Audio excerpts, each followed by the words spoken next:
ज़बूर 24। ज़मीन और उसकी मामूरी खुदावन ही की है, जहान और उसके बाशिंदे भी, क्योंकि उसने समंदरों पर उसकी बुनियाद रखी और सैलाबों पर उसे कायम किया। खुदावन के पहाड़ पर कौन चढ़ेगा और उसके मुकद्दस मकाम पर कौन खड़ा होगा? वही जिसके हाथ साफ हैं और जिसका दिल पाक है, जिसने बतालत पर दिल नहीं लगाया और मकर से कसम नहीं खाई, वो खुदावन की तरफ से बरकत पाएगा। हाँ, अपने निजात देने वाले खुदा की तरफ से सदाकत, यही उसके तालबों की पुश्त है, यही तेरे दीदार के खवा है, यानी यकूब। ए फाटकों अपने सर बुलंद करो, ए अब्दी दरवाज़ों ऊंचे हो जाओ, और जलाल का बादशाह दाखिल होगा। ये जलाल का बादशाह कौन है? खुदावन जो कवि और कादिर है, खुदावन जो जंग में जोरावर है।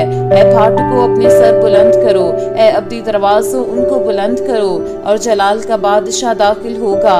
ये जलाल का बादशाह कौन है? लश्करों का खुदावन, वही जलाल का बादशाह है। आमीन।